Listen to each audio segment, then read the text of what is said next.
En el nombre del Padre y del Hijo y del Espíritu Santo. Amén. Nuestro auxilio es el nombre del Señor que hizo el cielo y la tierra.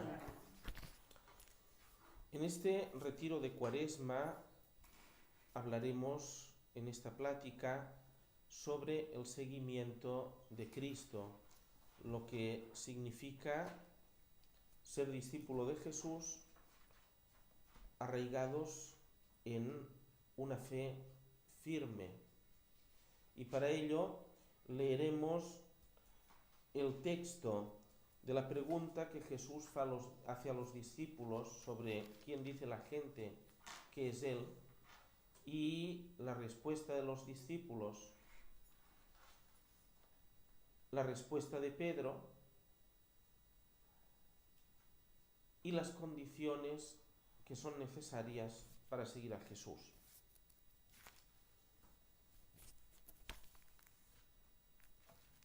Encontraremos el texto en el capítulo 16 del Evangelio de San Mateo, versículos del 13 al 28.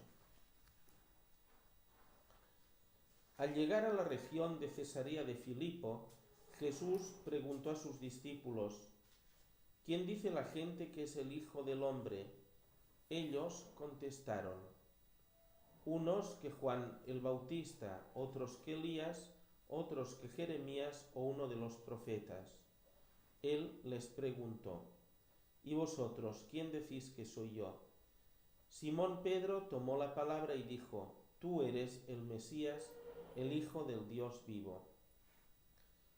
Jesús le respondió: Bienaventurado tú, Simón, hijo de Jonás, porque eso no te lo ha revelado ni la carne ni la sangre, sino mi Padre que está en los cielos. Ahora yo te digo: tú eres Pedro, y sobre esta piedra edificaré mi iglesia, y el poder del infierno no la derrotará. Te daré las llaves del reino de los cielos. Lo que ates en la tierra quedará atado en los cielos, y lo que desates en la tierra quedará desatado en los cielos. Y les mandó a los discípulos que no dijesen a nadie que él era el Mesías. Desde entonces comenzó Jesús a manifestar a sus discípulos que tenía que ir a Jerusalén y padecer allí mucho por parte de los ancianos, sumos sacerdotes y escribas, y que tenía que ser ejecutado y resucitar al tercer día. Pedro se lo llevó aparte y se puso a increparlo: Lejos de ti tal cosa, Señor, eso no puede pasarte. Jesús se volvió y dijo a Pedro: Ponte detrás de mí, Satanás, eres para mí piedra de tropiezo, porque tú piensas como los hombres, no como Dios.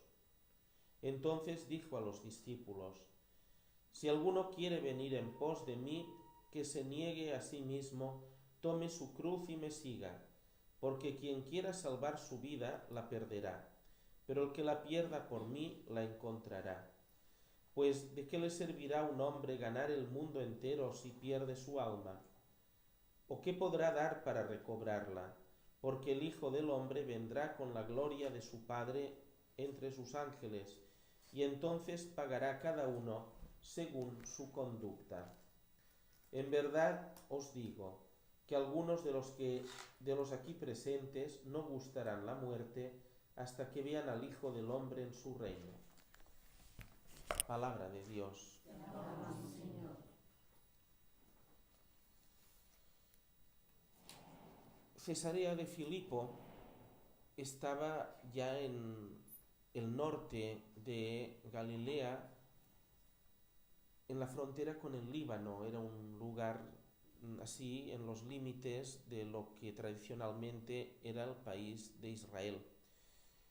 Una ciudad fundada por Filipo, tetrarca de aquella zona, por lo tanto es más allá incluso de Galilea, y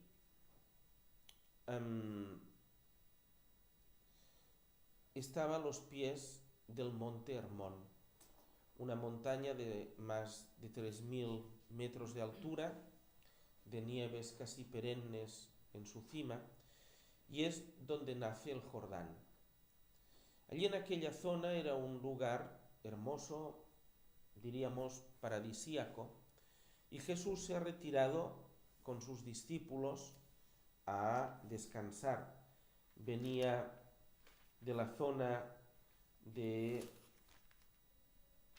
Tiro y Sidón, y a partir de aquel momento lo que sucederá es que ya empezarán el viaje hacia Jerusalén y Jesús les prepara para este viaje último en el que Él consumará su misión y entregará su vida por nosotros. Estos capítulos también son una transición entre los capítulos de las parábolas y los discursos sobre la vida de la comunidad, que Jesús pues nos ha hablado de que iba a establecer su iglesia. En los capítulos siguientes nos dice cómo los cristianos tenemos que vivir la vida de la iglesia, en espíritu de fraternidad, de perdón, de reconciliación, de ayuda mutua, basándose en este mandamiento de amar al prójimo como a uno mismo. Pero aquí Jesús quiere saber cuál es y hasta dónde llega la fe de sus discípulos en Él. Y para eso empieza con esta pregunta sobre qué creen los demás acerca de Él, sobre la opinión, lo que dicen los demás acerca de Él. Entonces, los discípulos le expresan pues las más variadas consideraciones, las más variadas respuestas, que si unos Elías, otros que Jeremías, otro de los profetas, otros que Juan Bautista. Eran todos ellos personajes prestigiosos. El último, que incluso ellos habían conocido, era el mismo Juan Bautista. Pero Jesús todavía da una vuelta de tuerca y les pregunta sobre cuál es vuestra opinión, qué es lo que vosotros decís de mí, qué opináis, qué creéis. Y es la pregunta que también hoy Jesús nos hace a nosotros. Nosotros somos discípulos de Jesús, lo conocemos de toda la vida, pero quizás aún todavía nos falte tener una experiencia de relación vital y profunda con Él. Quizá pues daríamos unas respuestas que están muy bien, que aprendimos en el catecismo. Bien, y quien dice las respuestas que aprendió en el catecismo está diciendo cosas que son exactas. Pero no podemos limitarnos únicamente a repetir cosas aprendidas si no hemos hecho una experiencia vital de esto. Al decir Pedro, tú eres el Hijo de Dios vivo, él eso no lo aprendió, ni mucho menos en una, escuela, sino que fue por la experiencia de estar junto a Jesús. En la expresión ser el Hijo del Dios vivo, pues está implicado todo el conocimiento y toda la fe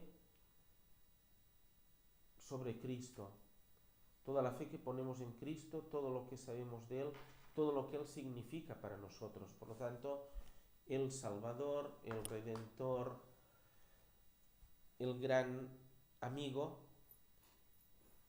mi hermano, porque es Dios que se ha hecho hombre y ha asumido nuestra naturaleza humana. Bien, y podríamos desentrañar todo lo que eso significa. Ante esta respuesta hemos escuchado que Jesús felicita cordialmente a Pedro, porque eso le ha sido revelado por su Padre, por Dios, porque nadie puede tener este conocimiento si no es por la revelación de Dios. Eso no hubiera salido de Pedro mismo, ni lo aprendió en la escuela con ningún rabino, ni en la sinagoga, sino que a partir del conocimiento que él tenía de Jesucristo, Dios le había revelado esto que él dijo como profesión de fe. Ya no se trata de una simple opinión, se trata de profesión de fe. Por lo tanto, la Cuaresma es un tiempo especialmente indicado para profundizar en nuestra fe, para encontrar un ámbito de tranquilidad y profundizar en la fe, para ayudar así a nuestra fe a que crezca. Y en esa felicitación Jesús le dice a Pedro, no me fijaré ahora tanto en la promesa del primado como en la felicitación que, aunque nosotros no tengamos esta promesa del primado, pues también hay una parte que también se nos puede aplicar, y es la siguiente. Cuando le dice, tú eres Pedro, sobre esta piedra. Y aquí cuando le dice sobre esta piedra, Jesús le está diciendo dos cosas. Sobre esta piedra edificaré mi iglesia.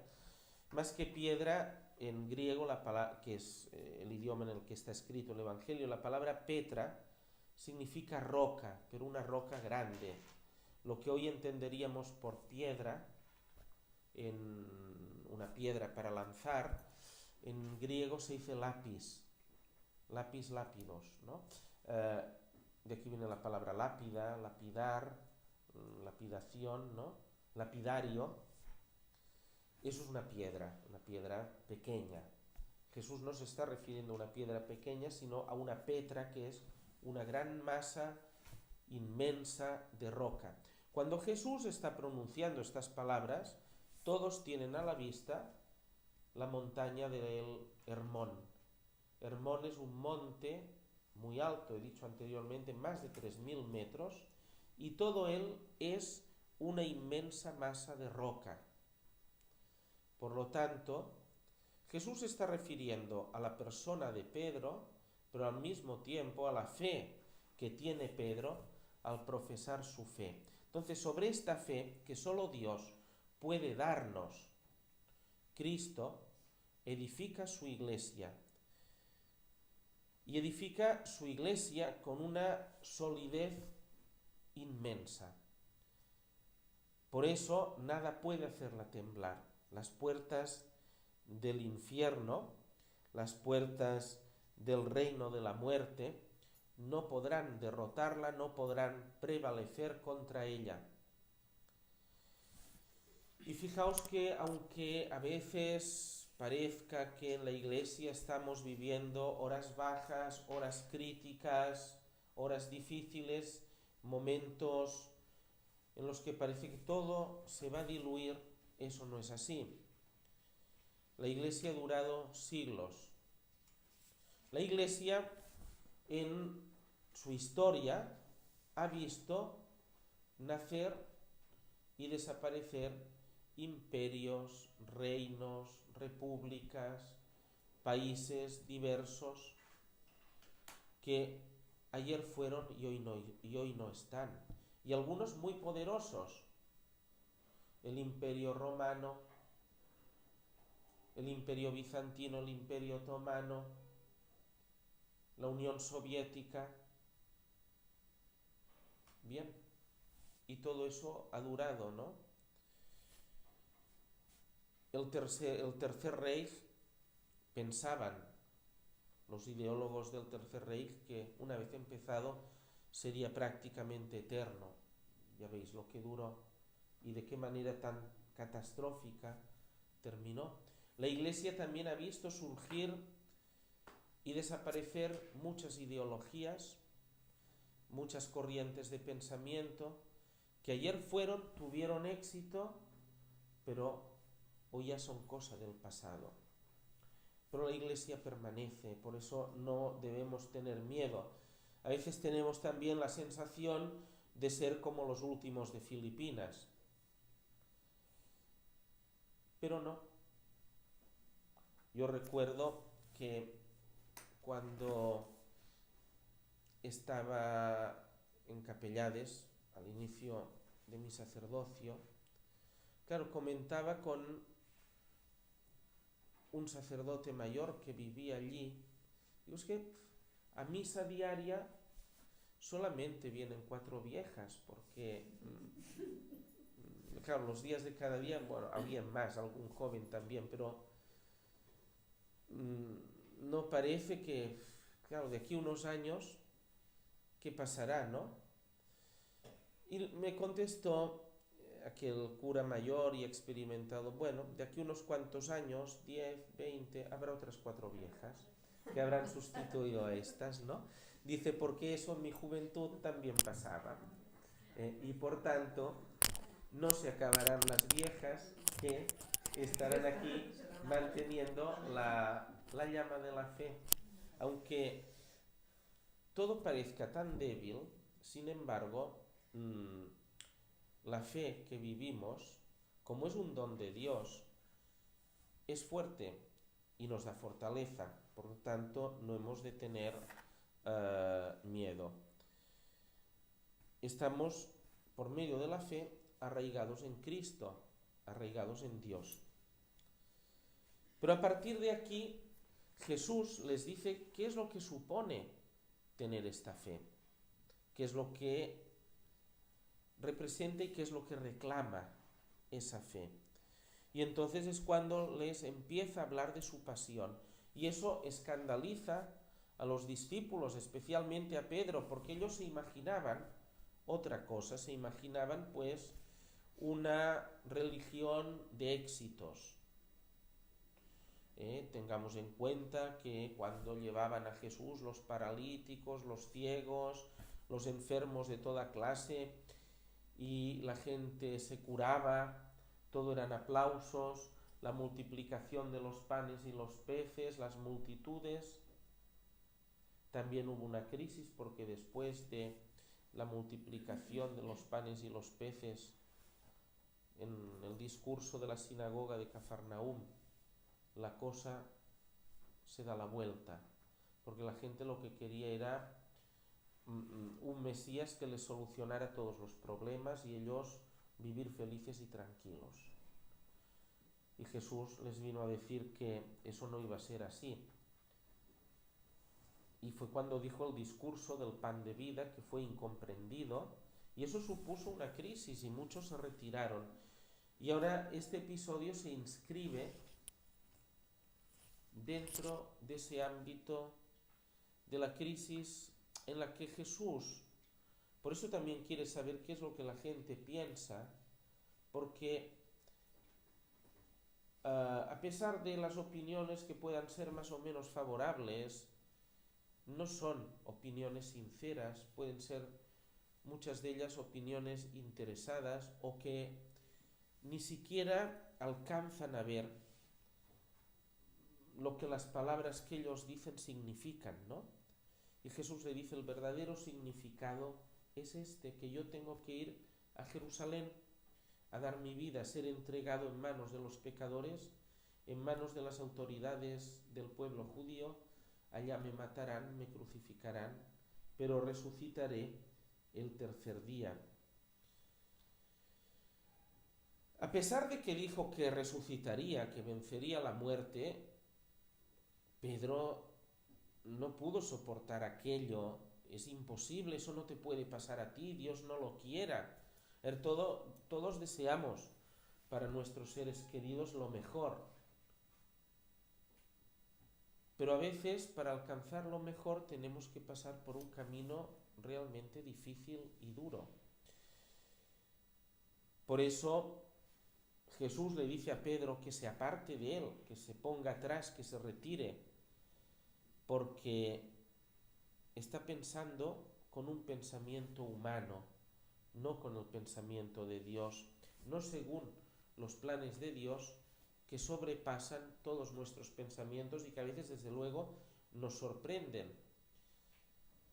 Y uno de estos es el llegar a pensar que para alcanzar la cima del éxito tengas que pasar por el más rotundo fracaso, que es la cruz.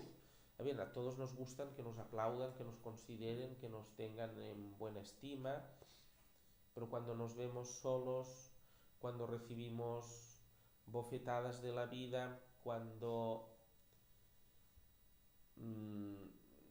las tinieblas pues se ciernen a nuestro alrededor, pues eso nos causa dolor, inquietud, desazón, desánimo, nos venimos abajo. No, pensemos en Jesús. Él dijo que esto tenía que suceder. Y lo dijo muy claro: quien quiera venir conmigo, quien quiera ser mi discípulo, ha de renunciar a sí mismo y tomar su cruz. Aquí hay dos aspectos: renunciar a uno mismo y tomar la cruz. ¿Qué quiere decir Jesús cuando dice renunciar? ¿Y qué quiere decir cuando dice tomar la cruz? A veces entendemos la cruz pues como las mortificaciones de cada día, ¿no? Bien, eso no es la cruz, eso es la renuncia a uno mismo. Renunciar a uno mismo es dejar a un lado el criterio propio, escuchar a los demás. Significa también aceptar con paciencia los defectos del prójimo. Significa además asumir aquello que no me gusta, pero que es necesario que haga y asuma. Y además, en el seminario, uno de los consejos que nos daban era que si en esta vida no puedes hacer lo que te gusta, al menos procura que te guste lo que hagas, ¿no? Entonces, es otro modo. Pero para llegar a eso también hay un aspecto de renuncia a uno mismo. ¿Y qué es la cruz? La cruz propiamente es la persecución. Cuando Jesús habla de cruz, está hablando de persecución. Vivir la persecución es vivir la cruz. Entonces, a veces, como trasladamos la cruz a lo que en realidad es la renuncia de uno mismo, nos olvidamos de la persecución. Y la persecución puede venir, y a veces viene en mayor o menor grado. Puede venir en el grado supremo del martirio o puede venir en el grado más de la desconsideración de los demás, de la burla, del descrédito. Puede venir de otras muchas maneras y la mayor de todas ya es el martirio, como el que él pasó. Bien, ¿por qué esto? Porque estos son pruebas en las que se manifiesta si verdaderamente tenemos fe, si hemos depositado nuestra confianza en Jesucristo. Son pruebas también para manifestar la autenticidad de nuestro amor. Jesucristo no magnifica el sufrimiento por el sufrimiento, no nos dice que lo ideal sea sufrir, pero sí que nos dice que amemos y creamos hasta el punto de asumir el sufrimiento, si ello es necesario. Y seguro que lo será, porque la felicidad completa en esta vida no existe. Hay momentos de felicidad, momentos de gloria, momentos en que experimentamos la resurrección, pero también hemos pasado por momentos en los que hemos vivido la renuncia y la cruz. Porque nuestra mayor ambición, y eso está en la línea de lo que Jesús dijo en el Sermón de la Montaña, ha de ser, y para eso ponemos toda nuestra vida, ha de ser trabajar por el reino de Dios y su justicia. Y todo lo demás, dice Jesús, se os dará por añadidura. Recordad el capítulo 6 del Evangelio de San Mateo.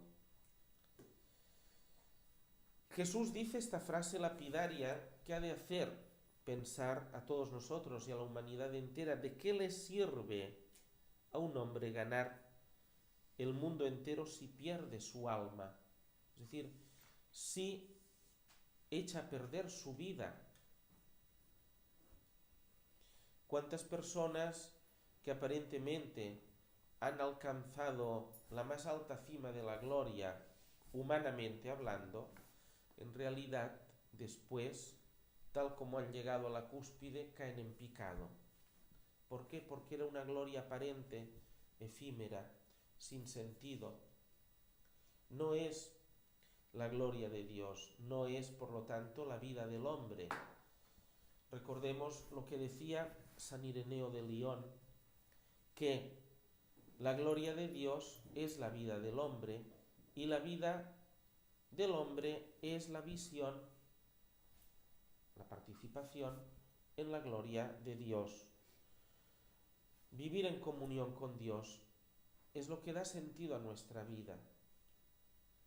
Dios, por medio de su Hijo Jesucristo, nos ha liberado del pecado y de la muerte.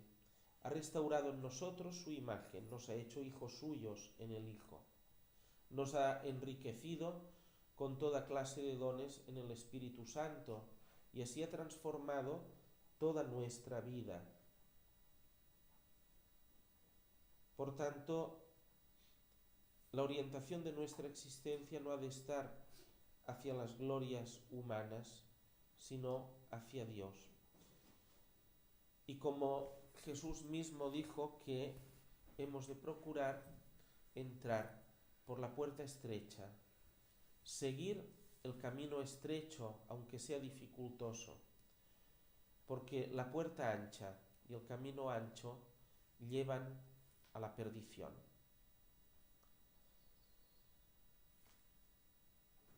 Jesús habla también de esta recompensa al final de los tiempos, cuando Él venga con sus ángeles. Pero cuando dice que no gustaremos la muerte, se está refiriendo no a que no vayamos a morir físicamente, sino que ya desde ahora, si creemos en Él, estamos experimentando una nueva vida. Estamos experimentando ya la vida eterna en este mundo, una vida diferente a la que hubiéramos llevado si no hubiéramos sido discípulos suyos.